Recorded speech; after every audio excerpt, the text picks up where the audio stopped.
Hello दोस्तों, नमस्कार। स्वागत है आपका आज की इस क्लास में। आज हम इस क्लास में पढ़ने जा रहे हैं type of computer network. Computer network के प्रकार के बारे में। कंप्यूटर नेटवर्क कितने प्रकार का होता है, कैसे बनता है, कैसा इसका आर्किटेक्चर होता है, ये सारी चीजें विस्तृत में आज हम इस क्लास में पढ़ेंगे। तो दोस्तों चलिए शुरू करते हैं आज के इस टॉपिक को बिना देरी करे हुए। Let's start.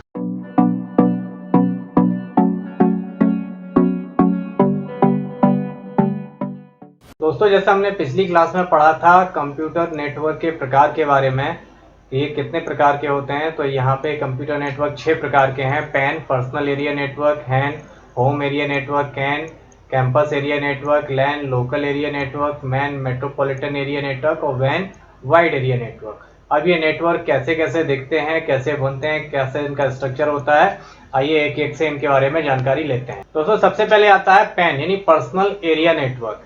ये नेटवर्क बहुत छोटा सा नेटवर्क होता है। इसकी सीमाएं एक व्यक्ति विशेष तक ही सीमित रहती हैं। जैसे हमारा मोबाइल फोन है और हमारे मोबाइल फोन के वाईफाई से हमारा कंप्यूटर, हमारा मोबाइल, हमारा लैपटॉप, हमारे माउस, हमारे कैमरा, हमारा प्रिंटर, ये सारी चीजें कनेक्ट हो जाती हैं। तो that is called personal area network. मतलब ये आपका व्यक्तिगत नेटवर्क हो गया। इस नेटवर्क में जुड़े हुए सारी डिवाइस एक दूसरे के साथ डेटा या इंफॉर्मेशन शेयर करते हैं। ये एक छोटी सी जगह में या इसके एक लिमिटेशन, इसकी सीमा होती है, उसमें ये डेटा अपना शेयर करता है। That is called personal area network. अगला होता है HAN यानी HAN, home area network. Home area network को आपको समझने के लिए यहाँ पे जो इमेज बनी हुई है इससे आपको समझ में आ जाएगा। यदि हमारे घर में एक इंटरनेट कनेक्शन है और उस घर में लगे हुए जितने भी इलेक्ट्रॉनिक इक्विपमेंट हैं वो सारे के सारे उसी इंटरनेट कनेक्शन से चल रहे हैं, तो इस नेटवर्क को हम बोलते हैं होम एरिया नेटवर्क। इस नेटवर्क में जुड़े हुए घर के सारे अप्लायंसेस, चाहे वो आपका टीवी हो, आपका मोबाइल, आपका कंप्यूटर, आपका लैपटॉप, आपका एसी, या जितने भी चीजें हैं जो आपके एक ही नेटवर्क से कनेक्टेड हैं, that is called home area network. इसकी सीमा एक घर में ही होती है, इसी वजह से इस नेटवर्क को कहा जाता है होम एरिया नेटवर्क। अगला नेटवर्क है दोस्तों कैंपस एरिया नेटवर्क यानी कैन। ये नेटवर्क का यूज शैक्षिक तथा सैन्य संस्थाओं में ज्यादा इस्तेमाल होता है। जैसे एक कॉलेज का कैंपस होता है तो उस कैंपस में रहने वाले लोग उस कैंपस की वाईफाई का इस्तेमाल करके अपने मोबाइल, अपने कंप्यूटर में डेटा एक्सेस कर सकते हैं। इस वजह से इस एरिया नेटवर्क को बोला जाता है कैंपस एरिया नेटवर्क। एक कैंपस में, एक कॉलेज के उसमें कैंपस में जितनी बिल्डिंग्स हैं उन सब में एक ही नेटवर्क फ्लो होता है, इसी वजह से इसको बोलते हैं कैंपस एरिया नेटवर्क। कुछ हद तक ये लोकल एरिया नेटवर्क जैसा ही होता है। यह है लोकल एरिया नेटवर्क जिसको बोलते हैं हम लैन।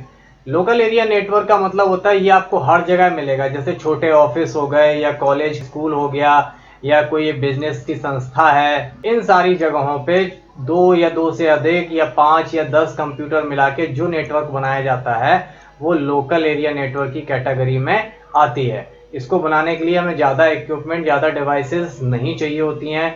जैसे हब, स्विच, रूटर, ये हमने आपको पिछली क्लास में पढ़ाए थे। तो लोकल एरिया नेटवर्क बनाने के लिए ये सारी डिवाइसेस की आवश्यकता नहीं पड़ती है। यदि एक कंपनी के एक ऑफिस में या यदि एक फ्लोर पर 10 कंप्यूटर हैं, वो 10 कंप्यूटर आपस में कनेक्टेड हैं, तो वो एरिया नेटवर्क कहलाएगा लोकल एरिया नेटवर्क। क्लियर है? चलिए अगला है मेट्रोपॉलिटन एरिया नेटवर्क।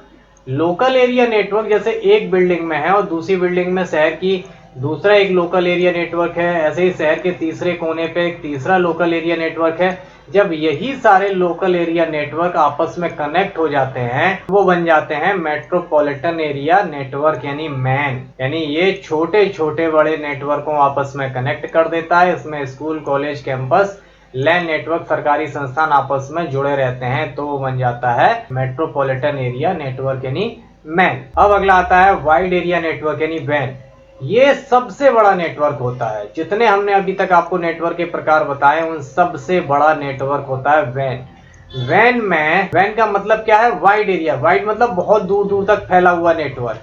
अब बहुत दूर दूर तक नेटवर्क फैला हुआ है तो ये सारे कंप्यूटर शहर के अंदर भी हो सकते हैं, देशों के अंदर भी हो सकते हैं, या बहुत सारे देशों से जुड़े हुए नेटवर्क भी हो सकते हैं। जैसा यहाँ पे इमेज दिख रहा है तो ये पूरी दुनिया में अलग अलग कंप्यूटर एक दूसरे से जुड़े हैं। तो this is the example of wide area network. इस वैन में बहुत सारे लैन और वैन जुड़े रहते हैं और ये आपस में डेटा शेयर करते हैं। वाइड एरिया नेटवर्क के जरिए ही हम दुनिया भर के किसी भी कंप्यूटर से जुड़ जाते हैं और अपना डेटा एक दूसरे के साथ शेयर कर सकते हैं। लेकिन इस नेटवर्क में बहुत ज़्यादा खर्चा आता है, बहुत सारी डिवाइसेस लगती हैं, बहुत सारे प्रोटोकॉल यूज होते हैं और इसलिए अन्य नेटवर्कों की तुलना में ये नेटवर्क बहुत महंगा होता है। बहुत सारे देशों से होके गुजरना है, समुद्र से इसकी लाइंस आती हैं, सैटेलाइट सिस्टम से जोड़ सकते हैं। इस तरीके से ये वाइड एरिया नेटवर्क बनाया जाता है। आपको सारे नेटवर्क के प्रकार उम्मीद करता हूँ अच्छी तरीके से समझ में आ गए होंगे। ये थे PAN, HAN, CAN, LAN, MAN और वैन, यानी personal area network, home area network, campus area network, local area network, metropolitan area network और वाइड एरिया नेटवर्क। ठीक है दोस्तों, अब अगला टॉपिक है हमारा नेटवर्क टोपोलॉजी।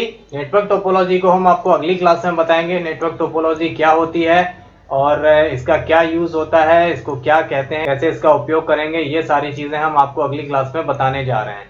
एक नॉर्मल हम आपको ओवरव्यू दे देते हैं। नेटवर्क टोपोलॉजी नेटवर्क बनाने की एक संरचना है कि हम अपने नेटवर्क को किस तरीके से बना सकते हैं। यानी जो नेटवर्क हमने आपको बताए हैं, लैन, मैन, वैन, इन सारे नेटवर्क को किन किन तरीकों से बनाते हैं, उन तरीकों को हम नेटवर्क टोपोलॉजी बोलते हैं। अगली क्लास में हम नेटवर्क टोपोलॉजी के बारे में विस्तृत रूप से पढ़ेंगे।